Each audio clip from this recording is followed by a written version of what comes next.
Et si je vous disais que les 140 000 licenciements dans la tech n'ont rien à voir avec ChatGPT qui vole des jobs, mais tout à voir avec le prix des cartes graphiques? 30 000 chez Amazon, 48 000 chez UPS, 140 000 au total dans la tech en 2025. Ce ne sont pas juste des statistiques, ce sont des carrières, des projets, des familles. Et partout, on pointe du doigt le même coupable, l'intelligence artificielle. Le narratif est simple, presque trop simple. La machine remplace l'homme. C'est une histoire qui fait peur, qui paralyse, et c'est normal. Mais cette explication, c'est un peu comme regarder un iceberg en ne voyant que la pointe. La véritable raison de cette vague de licenciements est à la fois plus simple et beaucoup plus complexe. Le problème avec cette histoire simpliste, c'est qu'elle nous place en victime passive d'une technologie qui nous dépasse. Elle nous empêche de voir les vraies menaces, mais surtout, elle nous cache les véritables opportunités qui sont en train de naître. Alors dans cette vidéo, on ne va pas se contenter de répéter les gros titres. On va faire ce qu'on fait de mieux sur cette chaîne, on va enquêter. On va déconstruire ce narratif pour comprendre les deux dynamiques économiques puissantes qui se cachent réellement derrière ces licenciements. Et surtout, on verra comment, que vous soyez entrepreneur, indépendant ou salarié, vous pouvez transformer cette période de chaos apparent en une opportunité de croissance unique. Alors restez bien jusqu'au bout, parce que la troisième partie pourrait bien changer radicalement votre vision de l'avenir et votre carrière. Section 2, le paradoxe du financement. Pour comprendre ce qui se joue vraiment, il faut abandonner l'idée qu'il y a une seule histoire. En réalité, il y a deux dynamiques économiques totalement différentes qui se déroulent en même temps et qu'on mélange à tort sous la même bannière de l'IA remplace les emplois. La première dynamique, c'est la plus contre-intuitive. Elle concerne les géants de la tech, Amazon, Google, Meta. La question est simple. Pourquoi ces entreprises qui engrangent des milliards grâce à l'IA licencient-elles des dizaines de milliers de personnes? La réponse est ce que j'appelle le paradoxe du financement. Contrairement à ce que tout le monde pense, ces géants ne licencient pas parce que l'IA a déjà automatisé les postes de leurs salariés. Ils licencient pour financer la construction de l'IA de demain. Laissez-moi vous expliquer. Nous sommes au début d'une course à l'armement technologique. L'arme, ce n'est pas le logiciel, c'est la puissance de calcul brute. Les serveurs, les data centers et surtout les fameuses puces Nvidia qui coûtent une fortune. Ces entreprises sont engagées dans une bataille de titans pour ne pas se faire distancer. Et pour acheter ces armes qui coûtent des dizaines de milliards de dollars, elles doivent libérer des capitaux massifs. Elles opèrent donc une réallocation stratégique. Elles coupent dans les dépenses de fonctionnement, c'est-à-dire les salaires, pour surinvestir dans les dépenses d'investissement, c'est-à-dire les machines. Pour utiliser une métaphore, c'est comme si un pays arrêtait de payer une partie de ses fonctionnaires, non pas pour remplacer par des robots, mais pour utiliser cet argent afin de construire toutes les autoroutes et les centrales électriques du pays pour les 50 prochaines années. Le but n'est pas de remplacer les fonctionnaires par des autoroutes, mais de préparer l'infrastructure du futur. Donc, pour ce premier groupe, ce n'est pas une histoire de destruction d'emplois par l'IA, mais bien une course stratégique à l'infrastructure. La nuance est absolument cruciale. Mais alors, d'où vient l'idée que l'IA supprime déjà des postes? Eh bien ça, c'est la deuxième histoire. Celle des entreprises plus traditionnelles comme UPS, Nestlé ou même des banques. Pour elles, la logique est différente. Elles licencient parce que les outils d'IA actuels, les logiciels d'automatisation, les services clients augmentés, des optimisations logistiques leur permettent déjà de réaliser des gains de productivité immédiats. Elles peuvent faire plus ou autant avec moins de personnel. C'est une logique classique de réduction des coûts grâce à l'automatisation. Et là, on a un exemple parfait qui a fait beaucoup de bruit, Klarna. En 2024, Klarna, la fintech suédoise spécialisée dans le paiement fractionné, a fait une annonce fracassante. Leur chatbot IA, développé avec OpenAI, faisait le travail de 700 agents de service client. 700. Ils ont licencié massivement, gelé les recrutements et le CEO s'est vanté publiquement des économies réalisées. Sauf que, un an plus tard, en mai 2025, Klarna a fait volte-face. Ils ont recommencé à recruter des humains. Pourquoi? Parce que les clients détestaient parler à des robots. Les notes de satisfaction ont chuté. Les plaintes ont explosé. Le CEO a dû admettre publiquement que l'automatisation était allée trop loin, trop vite. Ce cas Klarna est fascinant parce qu'il illustre parfaitement cette deuxième dynamique. Oui, l'IA permet déjà des gains de productivité immédiates. Oui, certaines tâches peuvent être automatisées maintenant. Mais il y a une limite humaine. Certaines interactions, certains moments nécessitent de l'empathie, du jugement, de la nuance. Et ça, l'IA ne sait pas encore le faire. Vous voyez la différence entre les deux histoires? D'un côté, Amazon sacrifie l'emploi présent pour financer la domination technologique future. De l'autre, Klarna supprime l'emploi présent grâce au gain d'efficacité de la technologie actuelle. mais découvre qu'il y a des limites. Mélanger ces deux histoires, c'est ce qui crée toute la confusion. Et ça nous empêche de voir la vraie nature de cette révolution. Section 3, la vraie nature de cette révolution. Maintenant qu'on a séparé ces deux dynamiques, on touche à la question centrale. Cette révolution de l'IA, est-ce un sprint ou un marathon? Les investissements sont colossaux, mais sont-ils réalistes? Accrochez-vous bien. On estime qu'environ 10 000 milliards de dollars auront été investis dans l'IA d'ici 2030. C'est presque 10% du PIB mondial actuel. La question, posée notamment par Gilles Babinet, c'est simple. Quel est le niveau de productivité qu'il faut atteindre pour que ces investissements astronomiques deviennent un jour rentables? Le calcul est complexe, mais pour faire simple.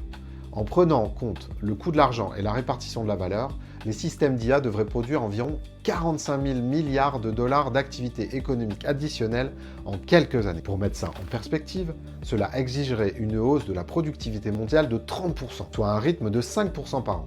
C'est un niveau qui n'a jamais été atteint dans l'histoire, même pendant les plus grandes révolutions industrielles. La conclusion est vertigineuse. À court terme, c'est hautement improbable. Cela ne veut pas dire que la révolution n'est pas réelle, mais cela signifie que sa vitesse de diffusion dans l'économie réelle est très probablement surévaluée.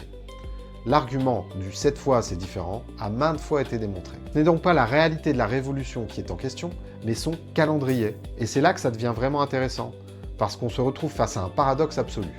Elon Musk parle d'un supersonic tsunami pour décrire l'arrivée de l'IA, une vague qui déferle à vitesse supersonique. Mais en même temps, les économistes nous disent que la diffusion réelle de cette technologie dans nos entreprises, dans nos métiers, prendra des années, voire des décennies. C'est ce qu'on a vu avec toutes les révolutions technologiques précédentes. Alors, qui a raison? La réponse, c'est les deux. Et c'est précisément ce qui crée cette incertitude radicale dans laquelle nous évoluons aujourd'hui. D'un côté, la technologie progresse à une vitesse folle, les capacités de l'IA doublent tous les quelques mois, et de l'autre, l'adoption par les entreprises, la transformation des organisations, la formation des gens, tout ça prend du temps. Beaucoup de temps. Cette idée d'un temps de diffusion plus long est fondamentale, et elle nous amène à un concept beaucoup plus pragmatique et utile que l'IA va tout détruire. L'approche par tâche. Les études les plus sérieuses, notamment celles de l'OCDE, nous montrent que l'IA ne remplace pas des métiers entiers. Elle automatise des tâches spécifiques à l'intérieur de ces métiers. Un comptable ne disparaît pas, mais la saisie manuelle des factures, oui. Un juriste ne disparaît pas, mais passer des heures à chercher une jurisprudence précise, oui. Un marketeur ne disparaît pas, mais l'analyse brute de milliers de lignes de données, oui. Et c'est ça le véritable moment haha. Le vrai danger pour votre carrière, ce n'est donc pas que l'IA prenne votre job. Le vrai danger, c'est de continuer à passer 80% de votre temps sur les 20% de tâches de votre métier qui, elles, vont être massivement automatisées. Mais il y a un danger encore plus insidieux, c'est de rester paralysé par cette incertitude, de ne rien faire parce qu'on ne sait pas exactement ce qui va se passer, de vouloir attendre toutes les réponses avant d'agir. Face à cette incertitude radicale, les plans stratégiques sur 5 ans ne valent plus grand-chose. On ne peut plus prédire l'avenir, mais on peut le construire pas à pas en adoptant une approche effectuelle. Alors qu'est-ce que ça veut dire concrètement? Imaginez la différence entre deux approches. D'un côté, vous avez l'architecte. Il a besoin d'un plan parfait, de tous les matériaux, de toutes les autorisations avant de poser la première brique. C'est l'approche causale classique, planifiée puis exécutée. De l'autre, vous avez le chef cuisinier. Il ouvre son frigo, regarde ce qu'il a sous la main et cuisine le meilleur plat possible maintenant. Puis il goûte, ajuste, ajoute un ingrédient. C'est l'approche effectuelle. Partir de ce qu'on a, agir, observer, ajuster. Face au supersonique tsunami de l'IA, vous ne pouvez pas être l'architecte. Vous ne pouvez pas attendre d'avoir le plan parfait. Il faut être le chef cuisinier. Partir de ce que vous êtes, partir de qui vous êtes, ce que vous avez, de votre réseau et des outils à disposition, y compris l'IA, pour faire un premier pas, puis observer, puis ajuster, puis faire un autre pas. La question n'est plus quel métier existera dans 10 ans, mais une question beaucoup plus simple et puissante.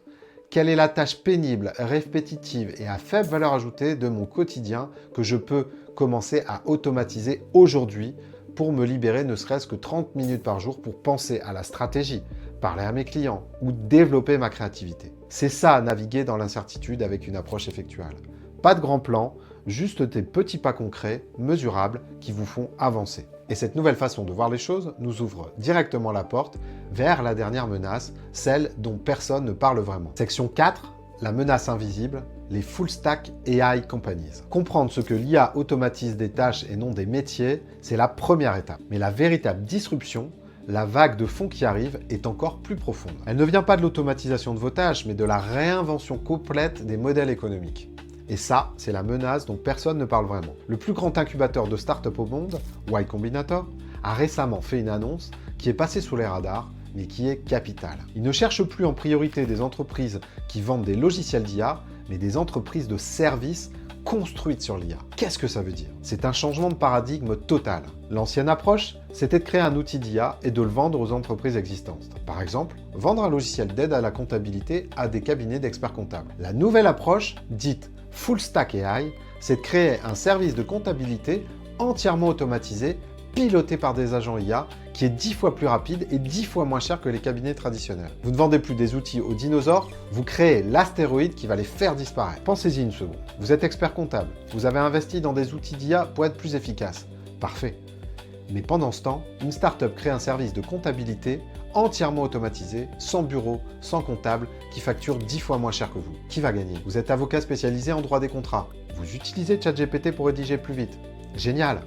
Mais pendant ce temps, une plateforme automatisée génère, vérifie et négocie des contrats sans intervention humaine pour une fraction du prix. Qui va gagner? C'est ça la véritable disruption. Ce n'est pas l'automatisation progressive de vos tâches, c'est l'arrivée de nouveaux acteurs qui réinventent complètement votre secteur avec des modèles économiques impossibles à concurrencer avec les structures traditionnelles. Et face à cette double menace, automatisation des tâches et nouveaux concurrents full stack, la réaction naturelle, c'est la peur. Alors on peut se dire, mais je ne suis pas expert en IA, je ne sais pas coder, je suis dépassé. Et c'est là que l'approche effectuale prend tout son sens. Vous ne pouvez pas prédire quel concurrent va émerger dans votre secteur.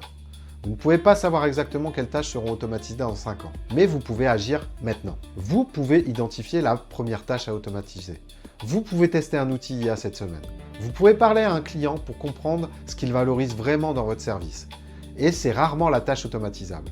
C'est souvent le conseil, l'écoute, la stratégie. Vous pouvez construire une marque personnelle, cette confiance qui fait que les gens viennent à vous et pas un service automatisé.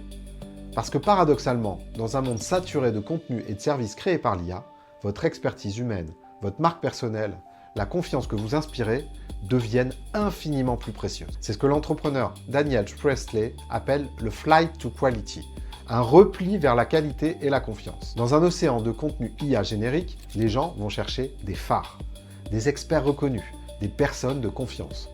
Votre expertise humaine peut devenir ce phare, mais à une condition, qu'elle soit augmentée par l'IA, pas en compétition frontale avec elle. La question n'est donc plus comment éviter l'IA, mais comment utiliser l'IA pour me concentrer sur ce que je fais de mieux, ce que personne d'autre ne peut faire comme moi. Et c'est précisément cette approche qui ouvre la voie vers une nouvelle façon de travailler, de créer de la valeur et de prospérer dans ce nouveau monde. Conclusion. Alors, résumons ce voyage. Premièrement, nous avons vu que les licenciements de masse que l'on attribue à l'IA cachent en réalité une double dynamique. D'un côté, une réallocation de capital massive des géants de la tech pour construire l'infrastructure du futur. De l'autre, des gains de productivité classiques dans des entreprises traditionnelles. Ce ne sont pas les mêmes histoires, et les confondre nous empêche de comprendre ce qui joue vraiment. Deuxièmement, nous sommes face à un paradoxe. Un supersonique tsunami technologique qui avance à une vitesse folle, mais dont la diffusion réelle dans l'économie sera probablement plus lente qu'on ne le pense. Cette incertitude radicale change tout. Les plans à long terme ne valent plus rien. Seule une approche effectuelle, faire un pas, observer, ajuster, nous permet de naviguer dans ce brouillard. Et troisièmement, la vraie disruption ne viendra pas seulement de l'automatisation de nos tâches, mais de nouveaux modèles économiques. Les full stack AI companies qui vont réinventer des secteurs entiers. La menace vient de l'extérieur autant que de l'intérieur. Face à tout ça, il y a deux postures possibles. La première, c'est la paralysie. Attendre de voir, espérer que ça nous épargne, se dire qu'on verra bien. C'est humain, mais c'est aussi le meilleur moyen de se faire dépasser. La deuxième posture, c'est celle que j'appelle l'entrepreneur augmenté. Ce n'est pas un statut, c'est une approche. C'est l'idée qu'on peut utiliser l'IA non pas comme un concurrent, mais comme un amplificateur de nos capacités humaines. C'est accepter la certitude, mais agir quand même. C'est partir de qui on est, de ce qu'on sait, et faire un premier pas concret. L'entrepreneur augmenté, ce n'est pas forcément quelqu'un qui crée une start-up. C'est quelqu'un qui prend en main son avenir professionnel, qui automatise les tâches à faible valeur ajoutée pour se concentrer sur la stratégie, la créativité, la relation humaine, qui construit sa marque personnelle pour devenir ce phare dans l'océan de contenu générique, qui apprend à piloter l'IA plutôt que de la subir. Maintenant, je vais vous retourner la question. Ce n'est plus une question théorique, c'est une question d'action. Prenez une minute, juste après cette vidéo, pour regarder votre journée de travail. Quelle est la tâche numéro 1? Celle qui est répétitive, à faible valeur ajoutée, que vous pourriez commencer à déléguer à une IA dès demain pour libérer votre potentiel. Mettez-la dans les commentaires. Partagez-la. Le premier pas, le plus petit soit-il, commence maintenant. C'est en faisant ce premier pas que la peur se transforme en action. C'est en faisant ce premier pas que vous devenez un entrepreneur augmenté. Pour finir, retenez ceci. Le supersonic tsunami d'Elon Musk n'est pas une fatalité. C'est un courant incroyablement puissant, certes. Mais la question n'est pas de savoir si on peut l'arrêter. La question c'est, allez-vous apprendre à construire un bateau et à naviguer ou allez-vous juste vous laisser dériver? Parce que ceux qui vont prospérer dans les 10 prochaines années, ce ne sont pas forcément les plus intelligents ni les plus diplômés. Ce sont ceux qui ont su transformer l'incertitude en opportunité. Ceux qui auront fait le premier pas. Alors qu'allez-vous choisir? Merci d'avoir regardé cette vidéo. Si cette analyse vous a aidé à y voir plus clair, pensez à vous abonner pour ne pas manquer les prochaines explorations. Et si vous voulez aller plus loin sur ces méthodes pour transformer l'incertitude en action, j'ai écrit un livre sur le sujet, Effectual Impact, et le lien est en description. À très bientôt et surtout, passez à l'action.